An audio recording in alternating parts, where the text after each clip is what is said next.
अस्सलाम वालेकुम। उम्मीद है कि आप सब लोग खैरियत से होंगे। हुकूमत की जानिब से खान साहब को ऑफर्स की खबरें तो आती रहती हैं, लेकिन अब इमरान खान साहब ने हुकूमत को बहुत बड़ी ऑफर की है। क्या ऑफर की है उस हवाले से कुछ तफसीलात हैं। वजीर आला सोहेल आफरीदी साहब ने दो फैसले किए हैं। कौन से वो दो फैसले हैं उनकी तफसीलात भी आपसे शेयर करेंगे। आज इमरान खान साहब के एक इंपॉर्टेंट मुकदमे की समाअत होनी थी, लेकिन अब वो समाअत नहीं हो सकेगी। क्या तफसीलात हैं वो भी आपको बताएंगे।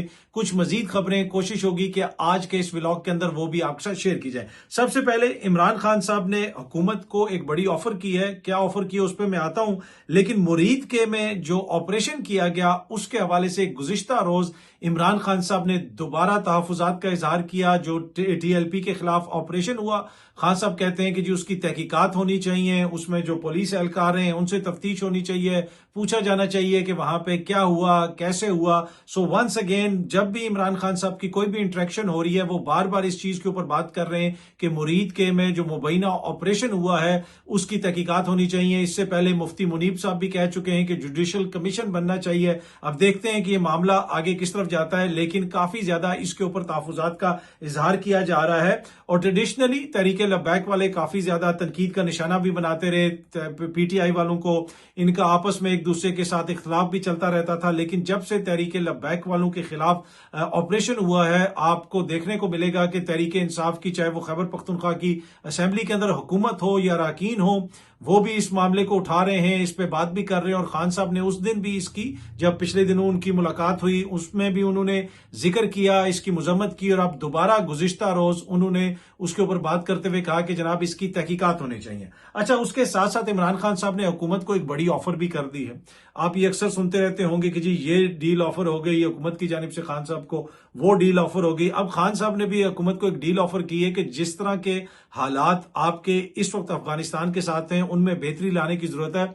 अगर इस हुकूमत से मामलात संभाले नहीं जा रहे, अगर वजारत खारजा जो है वो मामलात को हल नहीं कर सकती, तो खान साहब ने यह कहा कि आप मुझे पैरोल पे रिहा कर दें, मैं जाके अफगानिस्तान में बात कर लेता हूं, इस मामले को बेहतर तरीके से सुलझा लूंगा, बेहतर तरीके से हल कर लूंगा जो दोनों पाकिस्तान और अफगानिस्तान के हक में है। अब क्या हुकूमत खान साहब की इस ऑफर के ऊपर कोई पॉजिटिव रिस्पांस देगी? मुझे नहीं लगता। अच्छा जी, खान साहब का आज 190 मिलियन पाउंड का वो जो अलकादर ट्रस्ट केस है, मुबैना केस जिसमें उनको सजा हो चुकी है, उसमें सजा मौतली की उनकी जो दरखास्त थी, आज इस्लामाबाद हाई कोर्ट में उस पर समाअत होनी थी। लेकिन अब खबर ये सामने आ रही है कि जनाब वो समाअत मनसूख कर दी गई है। इमरान खान साहब, उनके करीबी जराए बार बार ये कहते हैं कि जब तक तोशा खाना या दीगर जो 2 केस है या दीगर कोई और केस हो उसमें जब तक मुझे सजा नहीं हो जाएगी, ये जो मेरा केस है इसमें सजा मुअत्तल नहीं की जाएगी। ये मामला बार बार आगे जा रहा है। गालिबन काफी माह से खान साहब की जो दरखास्त है वो पेंडिंग है और अब 16 तारीख की तारीख दी गई थी और कहा गया था कि आज ये समाअत होगी, लेकिन अचानक इसको मनसूख कर दिया गया है। वला आलम इसकी क्या वजह बनी, लेकिन खान साहब ये कहते हैं कि जब तक मुझे किसी और मुकदमे में सजा नहीं होगी, इस मुकदमे में मेरी सजा मुअत्तल नहीं होगी। और फिर आप देख रहे हैं कि बार बार उनका ये जो मुकदमा है वो डिले का शिकार हो रहा है, लेकिन यकीनन इसमें कोई ना कोई आईनी और कानूनी वजह होगी। अब कुछ लोग ये कह रहे हैं कि खान साहब बड़ी जल्दी बाहर आ सकते थे। अगर इस मुकदमे के अंदर खान साहब की आज सजा मुअत्तल हो जाती तो फिर और कोई ऐसा मुकदमा नहीं था। खान साहब को भी पता है कि उनको रिहाई नहीं मिलेगी। जी हाँ जी, बाकी जो बाहर बैठे हुए लोग जो मर्जी तज्जिए तबसरे करते रहे, जिस मर्जी ख्वाहिशात का इजहार करते रहे, यकीनन वो नए ख्वाहिशात का इजहार करते हैं, लेकिन इमरान खान साहब ने तो अपने सर्दियों के कपड़े भी मंगवा लिए हैं। जी हाँ जी, खान साहब को पता है कि मेरी सर्दियां भी जेल के अंदर ही हैं, उनको किसी किस्म की कोई गलत फहमी नहीं है और वो मुकम्मल तैयारी के साथ हैं। खान साहब ने अपने गर्म कपड़े, ये मैं आपको खबर दे रहा हूं, खान साहब ने अपने गर्म कपड़े जो जेल में वो इस्तेमाल करते हैं सर्दियों के दौरान, कंबल वगैरह दीगर चीजें खान साहब ने वो मंगवा ली हैं, क्योंकि खान साहब को पता है कि इस हुकूमत का कोई इरादा नहीं कि ये मुझे रिहा करेंगे। ऑल्दो कि आज खान साहब के मुकदमे की समाअत थी और अक्सर लोग कह रहे थे कि सजा मुअत्तल हो जाएगी, लेकिन उससे पहले ही खान साहब ने अपने घर वालों को बताया हुआ था कि जनाब मेरे सर्दियों के कपड़े भिजवा दें, क्योंकि इन्होंने किसी आइन और कानून को मानते हुए मुझे तो रिहा नहीं करना, बेशक अदालत मुझे रिहा भी कर दे। अब ये खान साहब का मौकिफ है, जरूरी नहीं है कि मैं, आप या कोई और शख्सियत इससे इतफाक करे, लेकिन खान साहब को पता है कि उनकी रिहाई महंगाई नहीं होने वाली, इस वजह से उन्होंने अपने सर्दियों के कपड़े भी मंगवा लिए। दूसरी जानिब इमरान खान साहब के वज़ीर आला सोहेल आफरीदी साहब ने अपनी कुर्सी का चार्ज संभाल लिया। ये सामने आप देख सकते हैं, सोहेल आफरीदी वज़ीर आला की कुर्सी पे बैठा हुआ है। ये वो कुर्सी है जिसके हवाले से वफाकी वज़रा ने कहा कि जमीन आसमान एक हो जाएगा, सोहेल आफरीदी को वज़ीर आला नहीं बनने देंगे। पीपल्स पार्टी वाले कह रहे थे हमारे पास खबर है कि कैंडिडेट तब्दील हो जाएगा। सहाफी कह रहे थे कि ऐसा हो जाएगा वैसा हो जाएगा, सोहेल आफरीदी जो है वो वज़ीर आला नहीं बन सकता। मैंने आपको कहा था कि ये सारी खबरें हैं, खबरों का तो मुझे नहीं पता। मैं आपको तजिया दे रहा हूं कि सोहेल आफरीदी को वज़ीर आला बनने से रोकना जो है मुझे मुमकिन नहीं लगता। और फिर आपने देखा कि सोहेल आफरीदी साहब वज़ीर आला बन गए और वज़ीर आला बनने के साथ ही उन्होंने दो बड़े फैसले किए हैं। एक तो उन्होंने खत लिख दिया है पंजाब की हुकूमत को, वफाकी हुकूमत को वो खत भिजवा दिया गया है कि आज ही सोहेल आफरीदी साहब इमरान खान साहब से मिलने अडयाला जेल आ रहे हैं, क्योंकि आज जुमेरात का दिन है। खान साहब के सियासी साथियों से मुलाकात होती है। हमने देखा कि हालिया दिनों में बार बार मिसाल यूसुफजई साहिबा से तो खान साहब की मुलाकात हो रही है, दीगर बैरिस्टर साहब से भी मुलाकात हुई, बैरिस्टर गौर साहब से भी मुलाकात हुई। तो क्या आज जुनैद अकबर से मुलाकात होगी? क्या आज जो है सोहेल आफरीदी साहब से मुलाकात हो सकेगी? अब सोहेल आफरीदी साहब बतौर वज़ीर आला खैबर पख्तूनख्वा आ रहे हैं, तो ये एक बड़ा साइन होगा कि हुकूमत चीजों को बेहतर करना चाहती है या मजीद तलखी पैदा करना चाहती है। जिस तरीके से मामलात को चलाया गया, जिस तरीके से सोहेल आफरीदी के ऊपर इल्जामात लगाए गए, वो जरूरी नहीं थे। अगर वफाकी हुकूमत और उसके वुज़रा इतना पारा ऊपर ना लेके जाते तो मामलात यहाँ पे पहुंचते ही नहीं और आराम से सोहेल आफरीदी का इंतखाब हो जाता और कोई उसमें ना कोई जोश पैदा होना था, ना कोई इस किस्म का माहौल बनना था। लेकिन एक तरह से इस तरह का माहौल बना के कि हम उसको वज़ीर आला नहीं बनने देंगे, वो ऐसा माहौल बनाया गया कि पूरी तहरीक इंसाफ इकट्ठी हो गई, उनका कारकुन इकट्ठा हो गया। और कल जब हलफ लेने सोहेल आफरीदी साहब आए थे, वहां पे जो माहौल था, वहां पे जिस किस्म के हालात थे, वो हम सब के सामने थे। अनप्रेसिडेंटेड किस्म के सीन्स थे और उसकी वजह वही है कि जिस किस्म का माहौल बना। और सोहेल आफरीदी साहब ने फिर इलेक्ट होने के बाद एक तकरीर वगैरह भी वहां पे की, इमरान खान साहब के हवाले से कुछ बातें की और फौरन एक जो सारा वो जो पब्लिक सपोर्ट थी उसको उन्होंने गैदर किया और बड़े बेहतरीन तरीके से अब तक वो उसको लेके चल रहे हैं। पर एनीवे, इसमें बड़ा क्रेडिट जो है वो वफाकी हुकूमत का और उनकी स्ट्रेटेजी का। अच्छा, खान साहब से मुलाकात के लिए सोहेल आफरीदी साहब आज आ रहे हैं, बाकायदा तौर पे खैबर पख्तूनख्वा की हुकूमत की जानिब से लिख दिया गया है। अब मुलाकात होती है या नहीं होती, सबसे बड़ी खबर उस वक्त आएगी जिस वक्त मैंने आपको कहा था कि सोहेल आफरीदी इमरान खान साहब से मिल के बाहर निकलेगा। फिर आप देखेंगे कि कैसी कैसी खबर बाहर आएगी और अब आप उस चीज का इंतजार करें कि आज वो खबर आती है या नहीं आती। दूसरी बड़ी खबर यह है कि सोहेल आफरीदी साहब ने जो ही चार्ज संभाला अपने ओहदे का, उन्होंने आईजी खैबर पख्तूनख्वा को बुलाया और उनसे आज उन्होंने रिपोर्ट तलब कर ली है। 24 घंटे में उन्होंने कहा कि रिपोर्ट दें कि सनम जावेद को कैसे पेशावर से उठाया गया, किस कानून के तहत उठाया गया, क्या मुकामी पुलिस को पता था, क्या मुकामी पुलिस साथ गई थी, कैसे उसको यहां से लेके गए। तो ये रिपोर्ट भी उन्होंने तलब कर ली है। और वैसे भी खैबर पख्तूनख्वा के अंदर जो ब्यूरोक्रेसी है, एक सर्टन लेवल के ऊपर कहा यह जा रहा है कि वो हुकूमत की बात उस तरह नहीं मानती और सोहेल आफरीदी साहब ने यह फैसला किया हुआ है कि इनसे हम बात मनवाएंगे, चाहे उसके ऊपर हमें पब्लिक प्रेशर डालना पड़े या जिस किस्म की भी मामलात हों। तो ये भी एक इंपॉर्टेंट डेवलपमेंट होगी कि आप देखते हैं कि आईजी साहब इस हवाले से क्या रिपोर्ट देते हैं और ये मामला आगे किस तरफ जाता है। अच्छा जी, सोहेल आफरीदी साहब वज़ीर आला तो बन गए, ये सामने आप तस्वीर देख सकते हैं, उनका नोटिफिकेशन भी जारी कर दिया गया और इस तस्वीर के अंदर आपको नौजवान शायद खटक नजर आ रहा होगा। वैसे तो अभी भी वो नौजवान ही है, यंग मैन है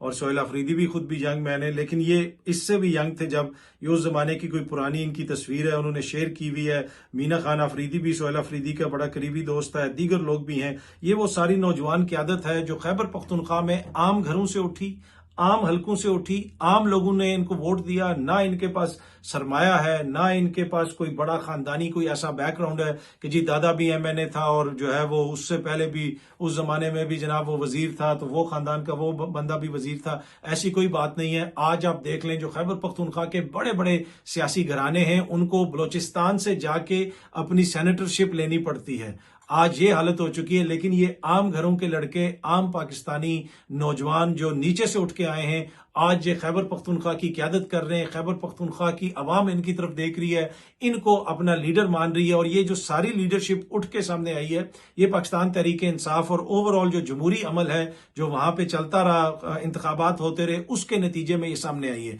जब भी जमहूरी अमल चलता है उसके नतीजे में आपको जेन्युइन लीडरशिप भी सामने आती हुई नजर आती है। लेकिन अनफॉर्चुनेटली पाकिस्तान में ये हुआ कि अगर इंतखाबात हों भी तो जमातों के अंदर दो खानदानों से आगे चीजें नहीं जा सकी। हर जमात जमात के अंदर कोई ना कोई आपको नजर आता है कि या तो इस खानदान के लोग हैं या उस खानदान के लोग हैं, कोई बंदा उस तरह उभर के सामने नहीं आ सकता। बड़े अरसे के बाद हम देख रहे हैं कि इस तरह जेन्युइन यंग लीडरशिप जो है वो उठ के सामने आ रही है। वैसे तो नदीम अफजल चंद साहब ने भी कहा है कि हमारी पार्टी के अंदर सबसे ज्यादा ये डिस्कशन होती है कि जमहूरियत को कैसे बचाया जाए। काश सारी जमातों का ये नंबर 1 एजेंडा होता। जमहूरी रवायात और गाली गलोच में बड़ा फर्क है नदीम अफजल चंद साहब। अब ये वो जमात है जिन्होंने जमीन आसमान का जोर लगाया कि सोहेल आफरीदी जो है वो वजीर आला ना बन सके, बल्कि नदीम अफजल चंद साहब ने खुद ये टीवी पे बैठ के कहा कि मेरी खबर है कि सोहेल आफरीदी नहीं बन सकेगा, उसको तब्दील कर दिया जाएगा। फैसल करीम कुंडी साहब ने इस्तीफा मानने से इनकार कर दिया। बिलावल साहब ने उनको कराची बुला लिया, वो वहीं पे बैठे हुए थे। जब पता चला कि अवाम के आगे अब नहीं चलेगी, अवामी मैंडेट के आगे नहीं चलेगी, सुबकी हो रही है, तो बिलावल साहब ने जनाब फौरन कह दिया कि जी जहाज इसको दें और इनको उधर भेजें और ये करें और वो करें। ये पूरी कौम को जो है ये एक तरह से समझते हैं कि कौम को नजर नहीं आता या इतने कम अकल हैं लोगों को पता नहीं है। तो भाई आपने पहले इस सारे अमल के अंदर जो रुकावट डालने की कोशिश की वो सबको पता है। दूसरा, आपने जिस तरीके से वहां पे मखसूस सीटें आपस में बांटी हैं, कोई बंदे के अंदर जरा सी भी जमहूरी रवायात हो, कोई जरा सा भी उसके अंदर मैंडेट का ख्याल हो, वोट की इतनी सी भी इज्जत वो करता हो, क्या वो कभी ये सोच सकता है कि वोट किसी और को पड़ा हो और मखसूस सीटें हमें मिल जाएं और वो जाके असेंबली में बैठ जाएं? देखें, कोई जिस बंदे के अंदर जरा रत्ती बराबर भी इंसानियत हो, अगर कोई उसको शादी पे ना बुलाए तो वो लोग वहां नहीं जाते। लोगों को शर्म आती है कि यार हम तो इस तकरीब में इनवाइटेड नहीं है। ये कैसे लोग हैं कि जिनको वोट ही नहीं पड़ा लेकिन ये पहुंच गए हैं असेंबलियों के अंदर, किसी और की मखसूस सीटें अपने नाम कर ली। मैं 45-47 वाली बहस पे नहीं जाता, मैं आपको हल्फन ये बताता हूं कि काबीना के अंदर बैठे हुए एक शख्स ने मुझे बताया, एक वजीर ने मुझे बताया कि हमारी काबीना में ऐसे लोग बैठे हुए हैं जो इलेक्शन आ रहे हैं। आप सोच सकते हैं कि कोई भी शख्स जिसके अंदर रत्ती बराबर भी इंसानियत हो वो ऐसे कर सकता है कि अवाम ने उसको वोट ही ना दिया हो और वो जाके असेंबली में बैठ जाए, ऊपर अल्लाह के नाम है, वहां पे वो हलफ भी ले, तनख्वाहें भी ले।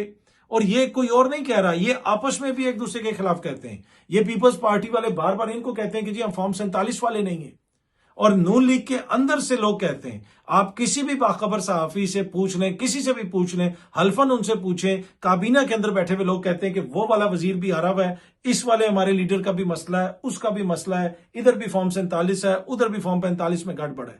तो ये लोग कहते हैं कि जी हम जमहूरियत के ऊपर हर वक्त सोचते रहते हैं और जमहूरियत हमारा नंबर 1 एजेंडा है। क्या जमहूरियत नंबर 1 एजेंडा ऐसे होता है कि एक 2/3 अक्सरियत वाली जो जमात है उसने एक अपना वजीर आला नामजद किया और आप कहते हैं हम जमीन आसमान एक कर देंगे, हम इसको नहीं बनने देंगे? आपने पूरी कोशिश की और फिर आखिर में जब नाकामी हुई तो फौरन आपको जमहूरियत याद आ गई। अच्छा जी, जिस वक्त अभी ये मैं वीडियो बना रहा हूं अभी तक नहीं पता चल सका कि साद रिजवी साहब किधर हैं, अंस रिजवी साहब किधर हैं, उनका अभी तक कोई पता नहीं है। हो सकता है बाय द टाइम आप लोग ये वीडियो देखें, इसलिए कि अभी कुछ घंटों के बाद ये वीडियो अपलोड होगी तो उस वक्त तक शायद कुछ पता चल सके, लेकिन अभी तक कुछ पता नहीं चला। और वो जो ऑपरेशन हुआ है मुरीद के अंदर, उसके हवाले से उलमा इकराम भी तहफ़्फ़ुज़ात का इज़हार कर रहे हैं। मुफ्ती मुनीब साहब ने एक तफसीली बयान जारी किया है, दीगर लोग भी उसके ऊपर तहफ़्फ़ुज़ात का इज़हार कर रहे हैं। और इमरान खान साहब तो बार बार कह रहे हैं कि जी इस हवाले से तहकीकात होनी चाहिए कि वहां पे क्या हुआ, कैसे हुआ, किसने किया, क्यों किया।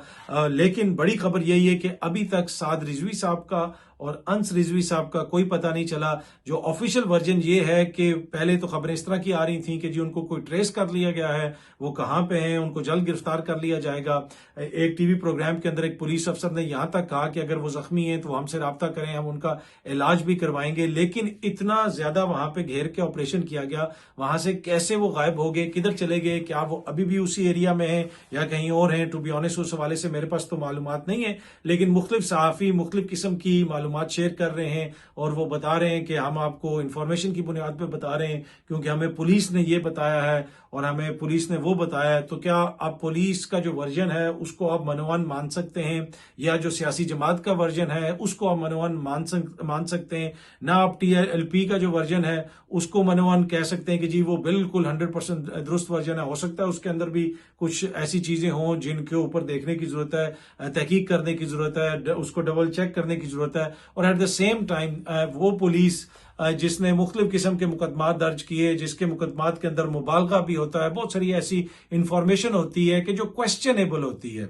अब हकाइक से मुनाफी होती है। समटाइम ऐसे लगता है कि जैसे ये इंफॉर्मेशन जो FIR में दर्ज की गई है ये हकाइक पर मबनी नहीं है। अब वो हकाइक पर मबनी है या नहीं है वो तो फिर अदालत फैसला करेगी, लेकिन देख के पढ़ के ऐसा महसूस होता है। तो आप किसका वर्जन माने, कैसे माने? अब इस सारी सूरत हाल के अंदर बहुत सारी कंफ्यूजन है, इंफॉर्मेशन क्लियर नहीं है। खुसूसन साद रिजवी साहब, उनके भाई किधर हैं वो अभी तक क्लियर नहीं है। और जो जुडिशल कमीशन की बात हो रही है, अगर वो बनता है तो फिर हो सकता है कि कुछ मजीद इंफॉर्मेशन सामने आए। बाकी जिस तरह मैंने अर्ज किया कि मुकदमात तो बहुत सारे दर्ज होते रहते हैं और उसमें बहुत सारी चीजें लिखी जाती हैं। अभी TLP के लोगों के ऊपर भी मुकदमा दर्ज हुए। बहुत जल्दी अब सब दोस्तों से दोबारा मुलाकात होगी। Thank you very much.